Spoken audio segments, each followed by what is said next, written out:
Good morning Pakistan. अस्सलाम वालेकुम my YouTube family, कैसे हैं आप लोग। मैं बिल्कुल ठीक ठाक किरण, और आज किरण के किचन में बन रहा है लज़ानिया। तो बहुत ही आसान सिंपल तरीके से बना रही हूँ घर की चीज़ों से। इंशाल्लाह आई होप आप लोगों को अच्छा लगेगा। तो उसके लिए ये लज़ानिया का मैंने पैकेट लिया है, ये देख लें। और ये मैंने आधा किलो कीमा लिया है, और ये 1 अदद टमाटर है, थोड़ा सा अदरक लहसुन है चॉप्ड किया हुआ, और ये है ऑनियन ग्रीन वाला, आप आम नॉर्मल भी ले सकते हैं। तो आइए बनाना स्टार्ट करते हैं। मैंने ये फ्राई पैन को मैंने चूल्हे पे रख दिया है, कढ़ाई को, और इसमें अब मैं तकरीबन 3 चम्मच ऑयल डालूंगी, ज़्यादा नहीं डालना। इसके बाद ये जो टमाटर है ये डालूंगी, और इसकी थोड़ी सी भुनाई करूँगी।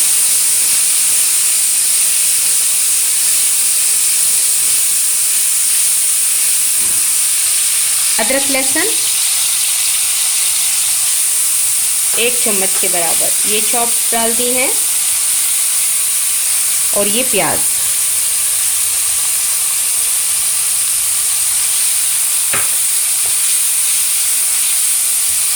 व्यूअर्स, मैंने टमाटर डाले हैं तो मैं केचप बहुत कम डालूंगी, और ये है आधा किलो कीमा। तो इसमें अब मैं इसको फ्राई करूंगी।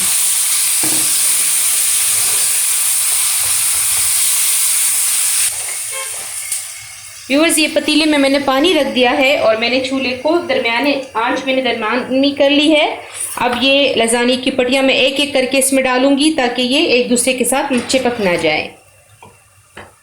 इस तरह अलग अलग करके इसको डाल दें। ये पट्टियाँ किसी भी बड़े शॉप से मिल जाएंगी, आप लोग स्क्रीनशॉट ले लें तो ले सकते हैं इसको।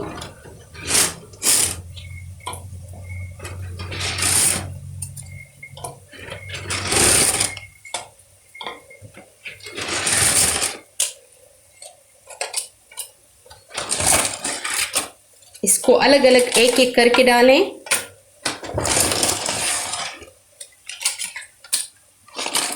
और इसके ऊपर अब मैं थोड़ा सा ऑयल डालूंगी। अगर ऑयल डालते हैं तो ये एक दूसरे के साथ नहीं चिपकती। इसको इस तरह मिक्स करके इसको मैं तकरीबन 10 मिनट तक बॉईल करूंगी, फिर आप लोगों को दिखाती हूँ। और ये कीमा फ्राई करेंगे, और इसके ऊपर मैं अब थोड़े से मसाले डाल देती हूँ।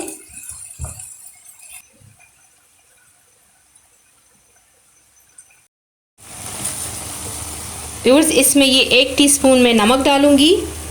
आप लोग अपने टेस्ट के हिसाब से डाल लें।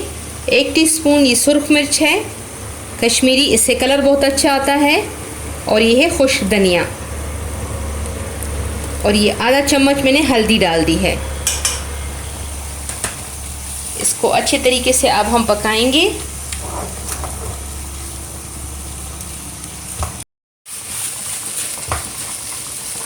व्यूअर्स, ये कीमा देखिए इसका कलर थोड़ा सा चेंज हो गया है। अब मैं इसमें तकरीबन 3 टीस्पून केचप डालूंगी, और 1 चम्मच मैंने इसमें कुटी हुई मिर्चें भी लाल डाली हैं। इससे इसका कलर भी चेंज हो जाएगा, और इसका टेस्ट भी बहुत ही अच्छा आएगा। बस तकरीबन 10 मिनट में कीमा भी तैयार हो जाता है, और 10 मिनट में ये लज़ानिया की जो पट्टियाँ हैं ये भी तैयार हो जाती है। तो बस इसको अब मैं रेडी करती हूँ। ये बिल्कुल पक के तैयार हो गई है। अब इसको मैं डिश आउट करूँगी, और इसके बाद फिर इसके लिए सॉस तैयार करेंगे।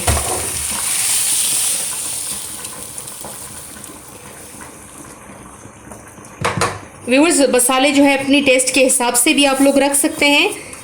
बाज़ लोगों को मसाले ज़्यादा अच्छे लगते हैं, बाज़ को कम, तो आप अपने टेस्ट के हिसाब से रखें। बाकी जो मेथड है वो आपको बहुत आसानी हो जाएगी घर में बनाने के लिए। तो घर में ज़रूर बनाएं, बहुत मज़े का टेस्ट होता है, बहुत अच्छा बनता है।